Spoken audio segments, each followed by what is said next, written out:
Well, I don't know. I would be. That's my fax machine, by the way.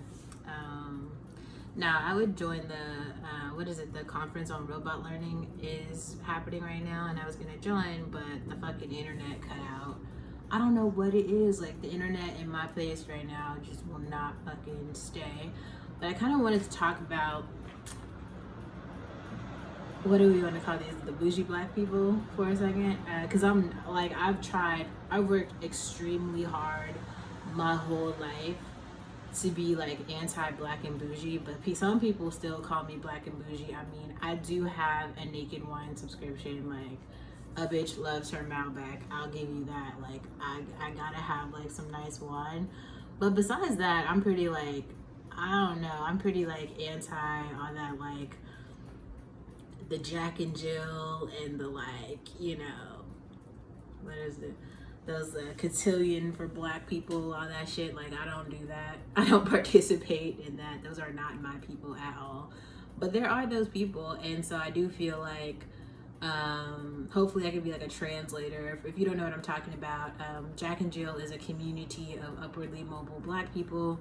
There's a lot of black doctors, lawyers, I don't know, other middle class black people who join these groups all over the United States called Jack and Jill. And basically their kids like grow up together. They do like social activities together.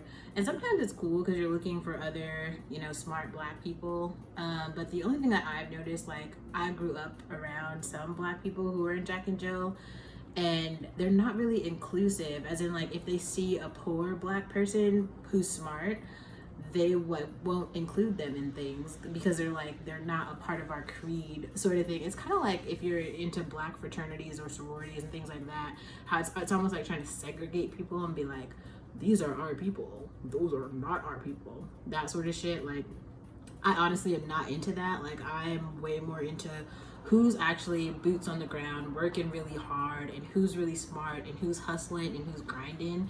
I want to be in community with those people. I would hope that they're black because I like love building community with black people, but sometimes they don't be. So you gotta deal with who's there, right? But yeah, I guess I kind of want to talk about that because like there's a real big just gap between like even these like black academics and the real wealth. And like, I heard this a while ago from this designer guy, Michael, where he was like, the Bay Area is like a community of secret handshakes. And that's true. It really is. But it's because like a lot of people grow up here knowing people since you're like babies, right? So you just have like really close friendships from when you're like a child, a literal child. So it's not just that, like, you know, we are, or I'm not going to even say we, I'm not going to include myself in that because I think my story is a little bit unique, but you know, people do have investments that they've made in their communities, you know, and they think that their children are really good. You know, if like you have a whole bunch of people who went to this one particular after school arts program, and all of those people go to Tisch, the theater school at NYU, and then they all become great actors, it's like, you know, this program produces these results. Our people are great. Like, everyone wants to feel like that. Like, our program's so great. Our alumni network is so awesome. Everybody wants to feel like that. It's just the only problem I have with that is like, there's so many people who are like left out of that, especially when it comes to like representation. Usually those communities don't have any black people at all, or really any people of color at all. So to say that like your community, your group is so bomb and it's basically all white, it's such trash to me. Like, no, you're not, you're just white. And which is why like I knew straight away from high school, like, there's no way in hell I'm going to Hollywood to compete with a bunch of like white bitches from Tennessee or whatever other broke, poor, like middle America shit, so that they can be like, Becky's so pretty. Like, fuck all that. Like, I'm not playing that game. That's such bullshit. And I think a lot of people have had their hearts broken like listening to that shit. Like, I really loved Gabrielle Union's book, We're Gonna Need More Wine, which if you are like black and an adult, that is like such a critical like listen. Like, this bitch was spitting gems. She was talking about her experiences when she was in kindergarten and middle school. She had the white kids on the playground calling her nigger. Like, I think when I was in kindergarten, I just had a lot of like my family is very split. So like half of my family are like they're like pimps and killers, and the other half they're more like regular people, right? But I kind of like sit in the middle of both, and like growing up I didn't really want to take shit from either of them, so I had to fight with like a lot of my boy cousins. So when I was in kindergarten, I don't know, I was just kind of evil. I was like literally beating people up. Like if you said something mean to me, I would probably sock you literally in the fucking face and then smile at the teacher so I wouldn't get in trouble. I was just really bad. Like if you came at me with some shit, you were gonna get like clocked. Like I was literally socking bitches, and it was awful. Like I was like that kid who took out all their, you know, family problems. I was taking that shit out at school. I was like, well, had a bad day, don't say something bad to me, because, or you know, I was like, I was very polite though, so it's kind of like if you show me respect, I wasn't just gonna like slap you or something. But yeah, I was definitely like not taking shit from anybody, no, not from any students at least. Anyway, I guess I'm saying that to say like uh it's been just interesting to think about like the fact that so many of these like black academics don't see that like the black community in general is in this like shit awful place, and we're gonna have to like work as a community if we actually want to do better, right? And like you can't just have black elites who get all of the opportunities for shit and then like leave everyone else who's black to basically be like, what is happening here? There's just poverty and no opportunity. Because coming from like, also I should say like my most immediate family comes from a family of entertainers. Like that's why I spent my entire childhood in art school. But I just realized quickly like, man, there's like hella black people on the globe, and everybody believes in like Hollywood, but Hollywood is super like colorist, and it's kind of like, yeah, they basically want the like mixed race bitch who's like not, I don't know, I think I just identify way too much with being like a black person to like believe in that, or just really feel like my talent alone is not going to take me somewhere. Like if my talent alone isn't good enough, I don't want to be a part of it. I'd rather go do something where whatever talent I have is appreciated, right? So like go work in the hood somewhere where I could be like a math teacher, but the students in that hood are like, she's great, and I'd be like, that's great, I want to work with these students. I'd rather be there than, you know, yeah. And I'm saying that to say like, one of the things that I realized kind of about at least black wealth in this country, because a lot of it is tied up with entertainment, because education was so out of reach for so many people. I mean, there's that small community of like Jack and Jill black people who have accumulated some wealth, but they're still like, they have a lot of debt. So just because you have like a lot of education and you might even have a high paying job, that doesn't necessarily it's not a direct correlation to actual like wealth, like financial assets. Like how much is your home worth, how much money do you have in the bank, how many assets do you have, like what is your net worth, sort of thing.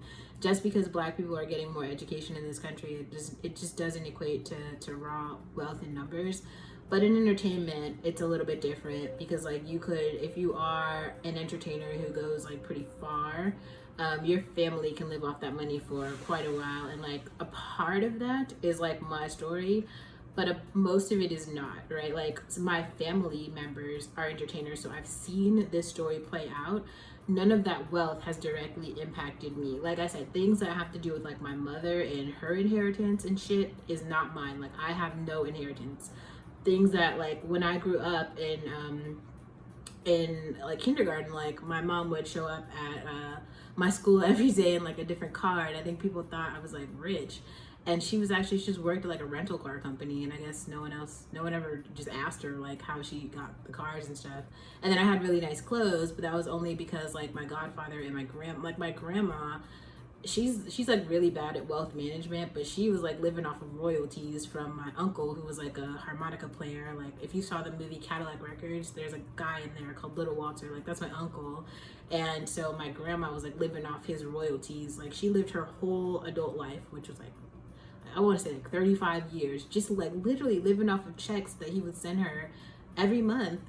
Like it was like a fucking harmonica player. He wasn't even like Beyonce or nothing. Like it's like she like lived her whole adult life, was buying all kind of cars, traveling, doing hella shit just off that money, right? But she didn't invest it well. She was just awful at money management. So it's like now she has like no money, you know. And then like her sister, instead of spending all the money, she just invested the money in like property, right? And then my mom inherited the property. So like that's the only reason that my family even has fucking anything, right? But even then, none of that money has trickled down to me. Like every single thing that I have, I've bought it myself. Like I mean, I sold my car, but like for me, buying that car was like a really big accomplishment. Like it was like a $28,000 car. I bought it with 0 miles on it, bought it straight off the lot. I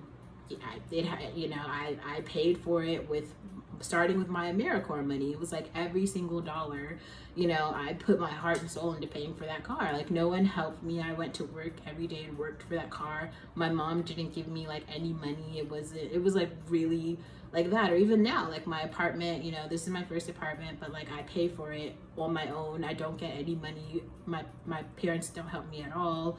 I don't get any help from anyone. Like it is literally just the work that I do, and that pays for my cost of living, for my food, for my transportation, for my everything. Even to think about, if you have any idea who Ariel is, like all of her schooling that she got, like I paid for all of that, which was all of my tech money went to that. Like it's a fucking lot of money, but that was something that I paid for all on my own without any help. And you know, I really think it's kind of important to think about the fact that there's so many poor Black kids in this country, in America. And I've been talking a lot about Brazil just because I was, you know, just there, and we had a conference call the other day with Stefan, who's in Bahia, who was telling us about the education in Brazil and how there's a ton of Black kids there who don't have school at all. Like they can't even read. And basically how like the Black kids here, like a lot of poor Black kids don't have much opportunity. Like they don't know, you know, how to enter a career, or, you know, all they know is like, you know, they might be hungry now and what they see on television and rap music videos, and they don't see representation of, you know, people in data careers, or even what it really means to be a doctor. Like during my AmeriCorps year, one of the saddest moments was just like realizing the only doctor that a lot of kids in the hood know is Doc McStuffins. She's a fucking fictional character, you know. So like imagine not knowing a doctor in real life. Like your primary care physician is not Black, even though you are Black, you know, and you know, it's just like that is fucking unfair. Like Black children deserve to have a full life and full representation, and that's not happening. And it's really hard to just compare it, because then when I see, you know, a lot of peers who I went to high school with now, who I've seen for a while, who haven't done shit, honestly, they're just fucking lazy. They just live off of their parents' money, not doing shit, traveling around, dropping out of school, getting bad grades, really doing everything that would result, if you were Black, in like being a fuck up and not being able to live. Like they've been able to do this shit and coast for years. To me, initially, I felt like I was kind of resentful and a little bit like, maybe jealous might be a word like to describe it, because it just felt so unfair. It was like, wow, you know, I'm working so hard to like even take a fucking step forward, and everyone around me has a handout, a trust fund, and an Ivy League education. Like fuck them. They didn't even work for that. They just like, it was literally like just handed down. It's like, yeah, well, you know, I've been in QAnon since I was like 4, and then of course I got into Stanford, or I got into Berkeley, and then, you know, I went to go work at Goldman Sachs and been doing that for 17 years now. And then I'm gonna like hand that money and privilege down to my children, and then they're gonna have a great life. Just the amount of struggle is non-existent. And some people, you know, tend to think like, oh, let's not have a conversation about reparations or slavery or anything like that, because like if that is your story and then your kid's story builds off of that, it's like, okay, yeah, great, your life is good, but just put that in comparison to someone whose story is like, my grandmother was a slave on a plantation. It was illegal for her to vote or read. She was raped by her slave master. And her father was like sold on a different plantation. Yeah, that's like the real story of like a fuck ton of Black Americans. And then it's like, oh yeah, okay, so then, you know, we've been in Mississippi or something for the last like 4 generations. Nobody got a college education. Everybody was like a grocery store clerk. And we've been dealing with like environmental racism and drug gangs for the last 4 generations. And people are surprised that we can't get out or none of us get an education. To me, it just feels like, fuck this country. This is such bullshit, right? Like, I was reading a quote today from Obama where he was like, the real promise or the real ideal about America is like this idea that because we are multicultural and we are like multi-ethnic, that we can do better. This is the real promise of America, but that's bullshit to me. Like, we're not actually integrating. Like on a real like integration is false. It's bullshit. Like, this is one of the reasons also that, especially in the last like 2 or 3 years, I mean, I feel like I might have been conservative in terms of my politics for a while, but I just kind of like didn't really say it.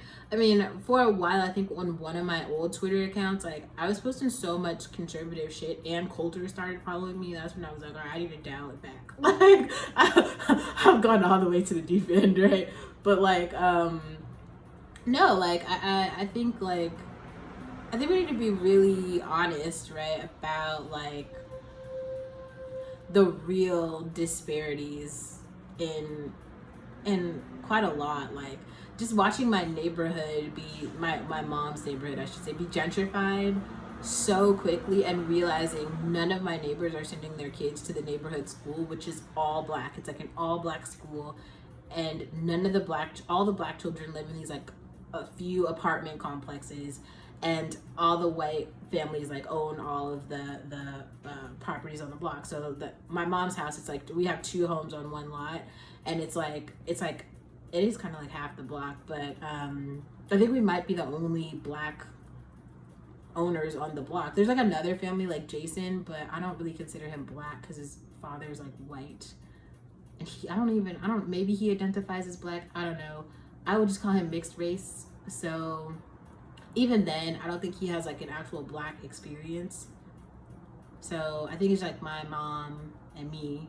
I don't really live there anymore. My mom now, like the only Black woman on the block who owns a house in Oakland. And that neighborhood, that's like a literal Black neighborhood. And it's not really Black anymore. I don't know. These are just thoughts, honestly, that I have. I'm trying to be like pretty candid and not hold my tongue here, because I know that the shit that I'm saying is a lot of things that other people just won't say to be politically correct. But I also just want to say, like, I'm pretty honest in the Black spaces that I'm in, and like, yeah, like some of y'all just really need to be introduced. Like, the shit that people are saying publicly to you, to your face, because it sounds nice and it sounds polite, and because your clueless Black friends maybe like want to be around you for whatever reason, but like there's still real conversations about intergenerational racism, structural racism in this country, and like real ways that the society needs to like maybe I don't know, Black people just really need to go back to Africa or something. I'm not even saying that in a negative way. Like, I really want to go back to Africa. I just really do not feel like Black Americans will succeed in this country. Just knowing my own story and like how hard it was, I can't imagine another black girl working as hard as me to get to the like mediocreness that I am now. Like this apartment is like not that great. Being able to travel abroad is like nice. Having a passport is nice. Working at the tech companies is nice, but shit, it ain't all that. Like it's not worth the amount of work that I put in. Like I'm pretty lazy. Like I'm just gonna do like what it takes to like, you know, meet the minimum bar to like, you know, pass the requirement. And I'm just saying like that shit was hard. It was like really fucking hard. Like I worked really hard and a lot of my peers were just not working that hard. Everybody wants to talk about everybody's so smart and everybody's working hard. No, the fuck they're not. No, they're not. They're not that smart. The bitch who was like working with me at Facebook, this Mexican bitch was so dumb. She couldn't even spell. She was like literally sending, she was like, she graduated from Stanford and I guess that was like her token in. She was sending me mad emails with like grammatical errors. And I was just like, you have a degree? Like, you shouldn't tell it. Don't tell anybody that. Like, you shouldn't tell people that you're from Stanford because really you're degrading the brand and it's making me think twice about like how good of a school that is. Clearly, they're letting anybody in there because they let her in. And when I tell you the basicness, like she was like, but basic. Like, it was mad. Like, I can't believe it.